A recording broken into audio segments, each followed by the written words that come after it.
नमस्कार दोस्तों, मैं Rakesh Sharma, spokesman bar council of Delhi. आपको लगातार मिलवा रहा हूं दिल्ली डिस्ट्रिक्ट बार एसोसिएशंस के जो इलेक्शंस चल रहे हैं उनमें डिफरेंट पोस्ट पर जो लोग कॉन्टेस्ट कर रहे हैं, मैं उन कॉन्टेस्टेंट से, उन पार्टिसिपेंट से आपकी मुलाकात कराता हूं, बातचीत कराता हूं, ताकि आप तय कर सकें कि आप किसको वोट दें। आप कंपैरिजन कर सकें किस पोस्ट पर आपको किसको वोट देना है। आज मैं पटियाला हाउस में हूं। पटियाला हाउस में प्रेसिडेंट की पोस्ट पर कंटेस्ट कर रहे हैं एडवोकेट सुनील चौधरी जी। सुनील चौधरी के बारे में थोड़ा सा ब्रीफ मैं आपको बता दूं कि 1963 में इनका बर्थ हुआ और इस तरह से कहें तो 61 बसंत ये अपने पूरे कर चुके हैं। इन्होंने born and brought up Delhi के हैं। इन्होंने अपना ग्रेजुएशन भी दिल्ली के खालसा कॉलेज से 1986 में किया, वहाँ ये सेक्रेटरी भी रहे।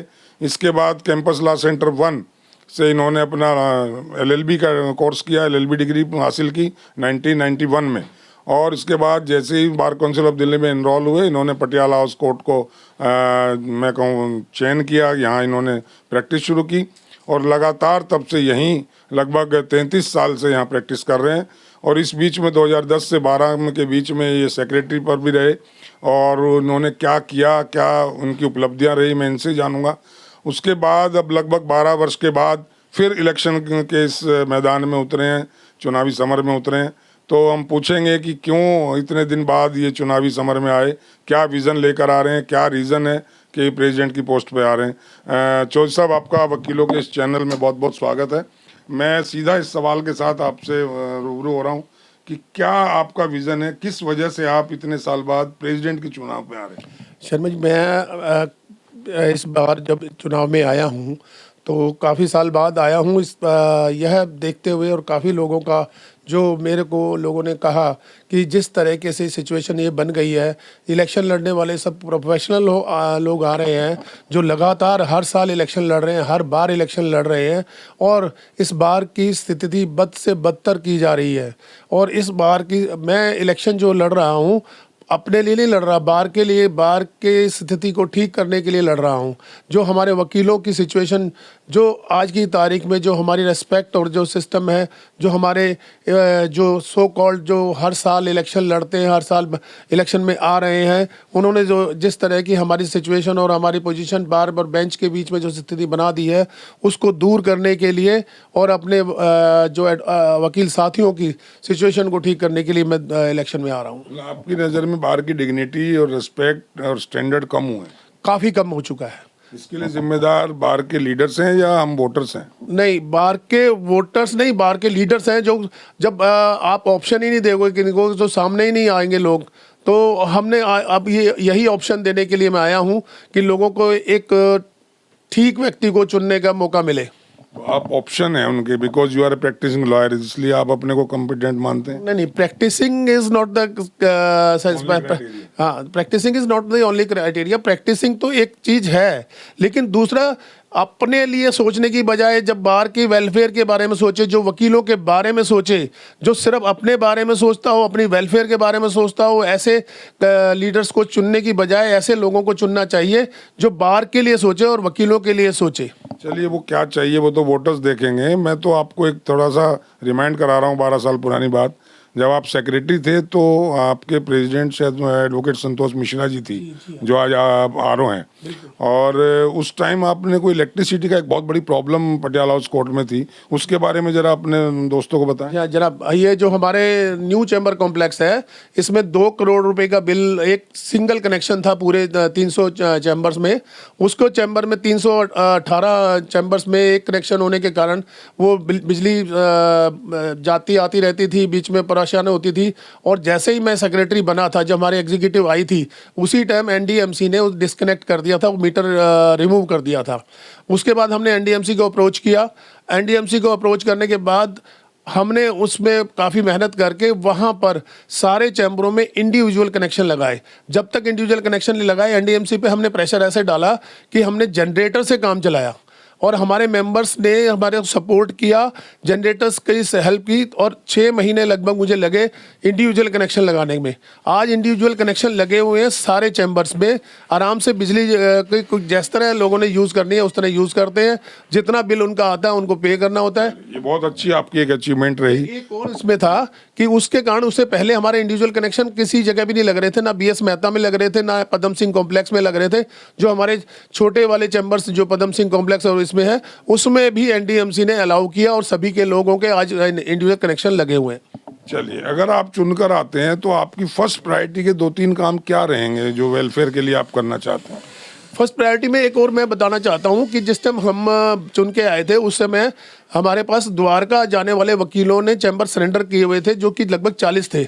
वो हमने बिल्कुल सीनियोरिटी के अकॉर्डिंग अलॉट किए और आज तक उसमें किसी तरह की कोई उंगली उठाने वाला नहीं है।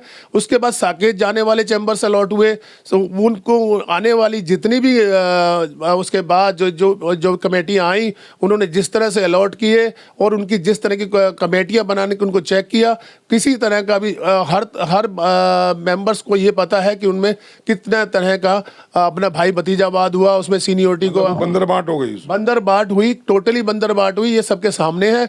अभी पिछली एग्जीक्यूटिव ने एक कमेटी बनाई थी उसको चेक करने के लिए, और उस कमेटी की रिपोर्ट के ऊपर कोई फॉलोअप नहीं लिया गया, ना ही उनके ऊपर कोई एक्शन लिया गया, ना उस कमेटी को किया। उस कमेटी के मेंबर्स ने ही उसको आउट किया है। उस कमेटी के ऊपर उस एग्जीक्यूटिव ने कोई एक्शन नहीं लिया। और ये उससे पहले वाली कमेटी थी जिसमें जो 2 लोग उसमें से प्रेसिडेंट का इलेक्शन लड़ रहे हैं आज की तारीख में, वो जिसमें कि चैम्बर्स की अलॉटमेंट का फंड का और सब कुछ का उनके ऊपर एलिगेशंस है। तो अगर आप आए तो उसको आप ओपन कराएंगे इस मैटर को? बिल्कुल, हर चीज को ओपन करवाया जाएगा, ईमानदारी से सारा कुछ किया जाएगा।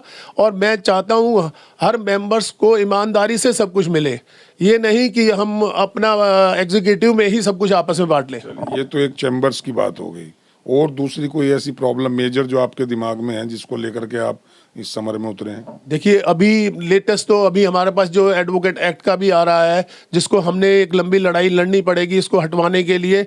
जो सिचुएशन अभी बन रही है, इसके लिए जिस एक विजनरी उसको लीडर्स को आना चाहिए जो कि इसको किसी तरह रुकवाए। और ऐसे ही बहुत सारी चीज़ें हैं हमारे जो अभी सिचुएशन है। जैसे हमारी डिमांड है कि हमारी जो अभी 10 लाख की पॉलिसी चल रही है वकीलों की, और 5 लाख की, इसको 5 लाख की हम 10 लाख करवाना चाहेंगे सरकार से, कि आगे आने वाली सरकार हमारे को 10 लाख का हमारे को इंश्योरेंस करवाए। तो ये चीज़ें, हर चीज़ जो भी, जैसे अब मैं कहना चाहूँगा कि जैसे सिर के ऊपर पड़ी थी, ये बिजली वाला कोई मुद्दा नहीं था जब मैं सेक्रेटरी बना था, लेकिन मेरे आने के बाद एक सर पे पड़ा, तो उसको मैंने हर मेंबर्स की वेलफेयर के अकॉर्डिंग मैंने उसको डिसाइड किया, ना कि एक पर्टिकुलर सोचा कि भी 5 लाख रुपए देके उसको कनेक्शन को दोबारा जुड़वा देते हैं। हमने उस पर ध्यान दिया कि इसको आज इसको जड़ से ही प्रॉब्लम को ख़त्म करके इंडिविजुअल कनेक्शन लगवा दें। ऐसे ही अगर कोई प्रॉब्लम हमारे ऊपर उस टाइम में आती है तो उसको बाहर की वेलफेयर के अकॉर्डिंग डिसाइड किया जाएगा, ना कि किसी की सेल्फ की वेलफेयर के लिए काम किया जाएगा। चौधरी साहब, आपके बारे में माना जाता है कि बड़े स्ट्रेट फॉरवर्ड हैं और आप किसी तरह की गलत कंप्रोमाइज किसी भी तरीके से प्रेशर में आके नहीं करते। तो वोटर्स को ये डर तो नहीं है कि कहीं हम अप्रोच करें और वो हमारी बात ना माने?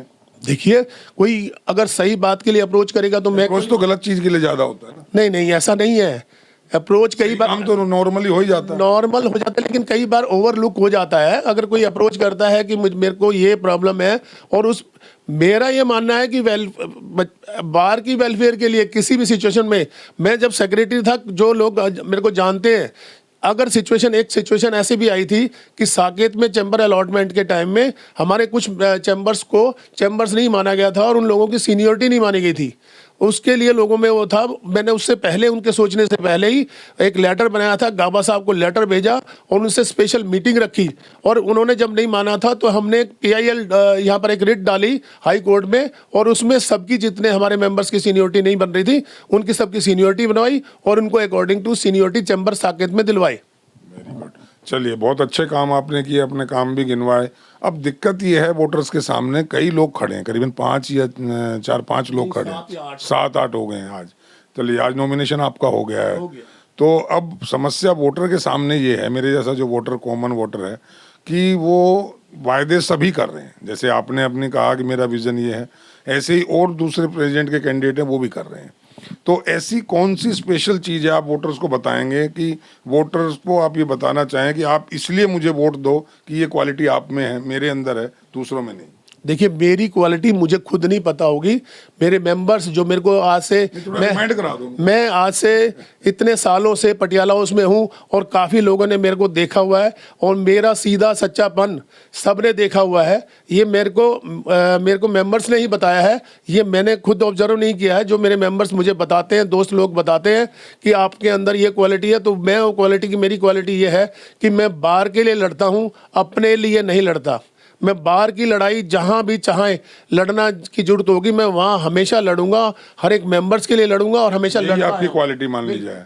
तो सुना दोस्तों, ये हैं सुनील चौधरी जी जो प्रेसिडेंट की पोस्ट पर कंटेस्ट कर रहे हैं और इन्होंने अपनी बातें बड़ी क्लियर की, अपना पिछला ट्रैक बताया कि इन्होंने क्या वेलफेयर के लिए काम किए थे और क्या ये करना चाहते हैं। और अब मैं माइक इन्हीं को दे रहा हूँ, आपके और इनके बीच से हट जाता हूँ।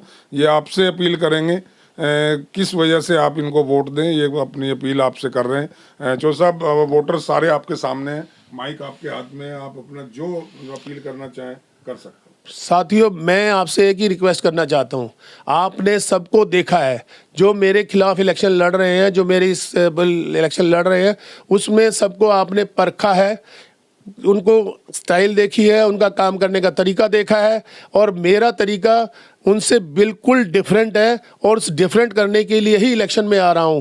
अगर मुझे आज भी बार में अगर कोई मेरे जैसा कोई भाई इलेक्शन लड़ना चाहे तो मैं उसको आज भी उसके लिए इलेक्शन छोड़ सकता हूं, लेकिन मैंने जब देखा कि इस तरह का कोई भी इलेक्शन लड़ने वाला नहीं आ रहा, मुझे आज भी लोगों ने ये कहा जा रहा है कि सुनील जो है इलेक्शन तो लड़ रहा है लेकिन पैसे नहीं खर्चता। मुझे मैं आप सबसे ये अपील करना चाहता हूं कि पैसे खर्च के अगर कोई कैंडिडेट इलेक्शन लड़ रहा है तो वो रिकवरी भी करता है, वो रिकवर आपकी जेब से ही करेगा। वो आप ये सोचेंगे कि ये 10-20 लाख 50 लाख रुपए इलेक्शन में लगा रहा है तो ये समझ लीजिए कि वो ईमानदार नहीं है। आप कोई भी व्यक्ति आप सोच के देखिए, जो आपके पास फीस आती है उस फीस को आप उड़ाते नहीं हो। उड़ाता कौन है? कोई सेटिंग के पैसे, कोई कमीशन के पैसे, उसको आप उड़ा सकते हो।